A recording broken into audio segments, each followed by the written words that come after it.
All right, we are back and we are talking the M50 Dark Matter. Bryce Gardner, Erik Ruck. What's up, Ruck? How's it going, Bryce? Good. Yeah, I'm excited to talk about the M50. It's a really special board for a lot of different reasons. I mean, it's made at a really cool place, Herb O'Brien Manufacturing Experience, we call it, abbreviate at home. And yeah, I just think it's one of those boards in the Ronix line that impacts, means a lot to a lot of people at Ronix. You know, the M50 is an interesting name. Where does the M50 really come from? Yeah, the M50, it means the 50th model in the Ronix era. We've done 50 different surf models, and since the shape encompasses a lot of different styles of boards that we've done in the past, kind of taken a bunch of different shape components and put them in a blender, more or less. I think the M50 name kind of came about just because it's a shape that's a mix of a lot of different things that we've done. And just a lot of surf lineage all brought together. Yeah, Ronix surf lineage all in one board, and it was the 50th model. Very cool, very cool. When we're talking about, you know, this concoction of lineage going into a board, what kind of rider is this geared for? We're in the surf world, the skim world, and the M50 kind of falls in the hybrid world. Yeah, I think the person that's looking at the M50 is looking for a board that feels like a skimmer, but it has more of that horsepower feel that you would get out of a traditional surf style board. And construction-wise, it's the highest end board in the Ronix line, one of the highest end constructions in wake surfing. And talking about construction, there's components from all over the world being used. Yeah, locally and internationally. Yeah, we utilize at home a lot of local vendors to manufacture there and to do our R&D as well, and carbon fiber from France, woven with a Negra, which gives you kind of more of like a strength feel out of the carbon. Bioresins, yeah, using environmentally conscious bioresin in there, and I think what's cool about the shape for this year too is that the changes that we've made are making it more geared towards a skim style of a board. Still a hybrid profile and outline, but gearing it more to a performance skim look of the board for this year, I think is really cool to see out of the M50, but keeping that spirit of what's special about the M50 is how much it embodies Jason, our shaper's personality and shaping, but keeping that feel, but gearing it more towards a skim style of a board, keeping it that hybrid. Okay, so Bryce, you know, let's talk some features. There's some really cool new stuff added to the M50 this year. One thing, like the Osmo, the addition to speed walls. Why don't you give us a little breakdown? Let's talk rails, let's talk profile, let's talk rocker, and hit the speed walls. Yeah, the speed walls are great because it makes the board more durable, and you kind of feel a little bit more momentum out of the board when you're riding and building up speed. But yeah, tons of new stuff that we've never done before. A V bottom channel that allows the board to roll a little bit more, kind of feeling that surf style. So much of the features of the M50 are trying to blend surf style components and skim style performance. And yeah, that V bottom channel allows the board to really roll, and you kind of feel it when you're rolling and doing more of a surf style turn on the M50. But yeah, you know, that's pretty cool. I don't think there's ever really been a skim construction with a V bottom like that. Yeah, and we went for it too with the V on the bottom. I mean, it's V out the tail. It's pretty.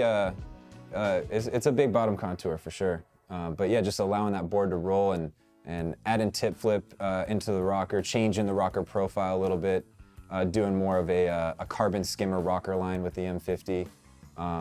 Yeah, a lot of new components to the M50 shape.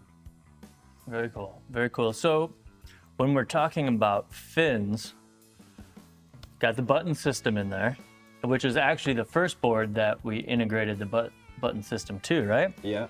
And then what else are we dealing with? Because this is a special fin that comes with the M50. Yeah, we're dealing with the cheese grater fin, which is a really cool fin because you can ride it different ways. The M50 was always about a board that adapted to your riding style, and coming out with the cheese graters last year and keeping them for this year, switching the fins to whether they're flowing in or out changes the feel of the board and allows the rider to dial in the board to their style. So one way you're gonna feel more locked in, it's gonna feel more like a longer fin, and another way flow, it's gonna feel more like a skimboard style, looser tail where you're riding the rail more, which is a cool feeling, you know what I mean? Right, so to get into more depth on the cheese grater, on these fins, you basically have cheese grater holes that are directing the water either from in, tunneling down the center, or from the center, tunneling out.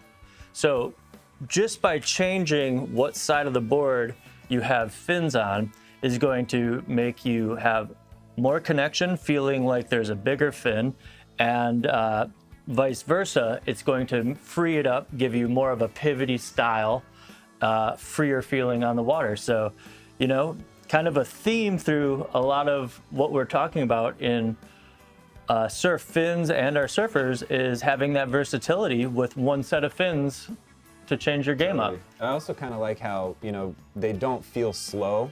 I think there's less drag too with the cheese grater technology in these fins. And yeah, I mean, a 3.5-inch fin can feel like a 4.5-inch, or it can feel more like a 2-inch fin, which is really cool to experiment with and perfect for the M50.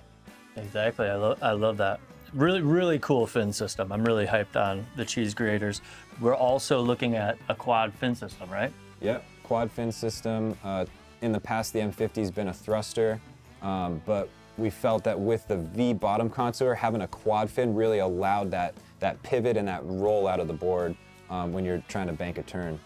And then too, for somebody that's maybe gonna ride it with a smaller fin or even finless, that bottom contour has a cool feeling because you're getting a little bit more edge control with the V bottom. That's a really, you know, a lot of really cool built-in tech for a hybrid board. Really, the hybrid cocktail is it's a rich mix. It's a rich mix. It's a lot to think about because you're trying to combine all these different components from surf and skim in one board. But yeah, it's unique because it's not going down into the board. It's more raising the bottom contour up to allow that V out the tail. That's really cool. Yeah. Moving into sizes, what are we looking at, Bryce? Sizes 4, 5, more nimble, maybe for a bigger wave. 4, 10 for that bigger rider or smaller wave. So when we talk about the feeling, to me, the most important aspect of a board is the feeling. You know, you always have your tech talk and what the board's supposed to be doing and all this stuff, but the feeling, I think, is one, so unique because of the cheese grater fins, that versatility, and it really feels like a skim construction. It feels like a skim on the water, but you have that surf side cut to kind of give you the best of both worlds. You can take nice, you know, deep bottom turns and have that side cut to create energy, and then you can also ride it straight down the line to you know, get speed and you know, pop and do more skim style maneuvers. It's really interesting how it really engulfs you know, both worlds so well. Surf style outline too, adding a little more tip flip to the rocker for this year, but keeping it that skim style, that true skim style is yeah, it's totally cool. And I always thought too, I mean, talking about the feeling, like when you're riding a board, at least for me, I'm thinking about who shaped it and who designed it, and having a board that is so much like what Jason's personality is when he's wake surfing is really cool and makes the board feel more special. It's the high end of the Ronix line. It's made at home, and I think what you're looking for is to feel something totally different and just it's a special feeling board when you're riding it, you know? You know, Jason tells an amazing story about home. If you want to check it out, we'll put the link right down there.